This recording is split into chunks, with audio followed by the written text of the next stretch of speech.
Isang mainit na pagbati ang ipinaabot ni Pangulong Ferdinand Marcos Jr. sa lahat ng mga nanalong kandidato matapos ang kamakailang barangay at sangguniang kabataan or BSKE. Sa kanyang mensahe, ibinahagi ng Pangulo ang kahalagahan ng papel na gagampanan ng mga bagong halal na opisyal ng barangay upang itaguyod ang isang maayos, mapayapa at umuunlad na komunidad.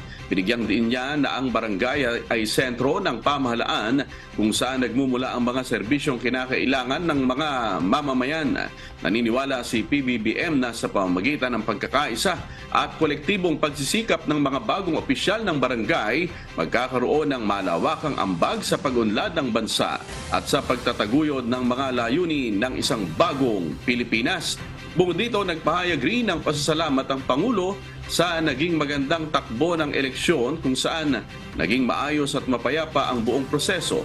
Ipinahayag niya ang kanyang suporta para sa mga bagong lider ng barangay sa kanilang paglilingkod sa bayan at bansa. Pakinggan po natin ang pahayag ni Pangulong Ferdinand Marcos Jr.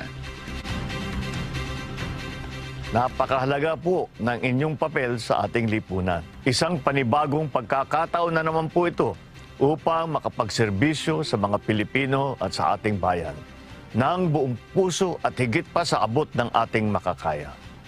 Maging tapat po tayo sa lahat ng oras. Lagi po nating unahin ang kapakanan ng sambayanan sapagkat sila po ang dahilan kung bakit nais nating magsilbi sa bayan.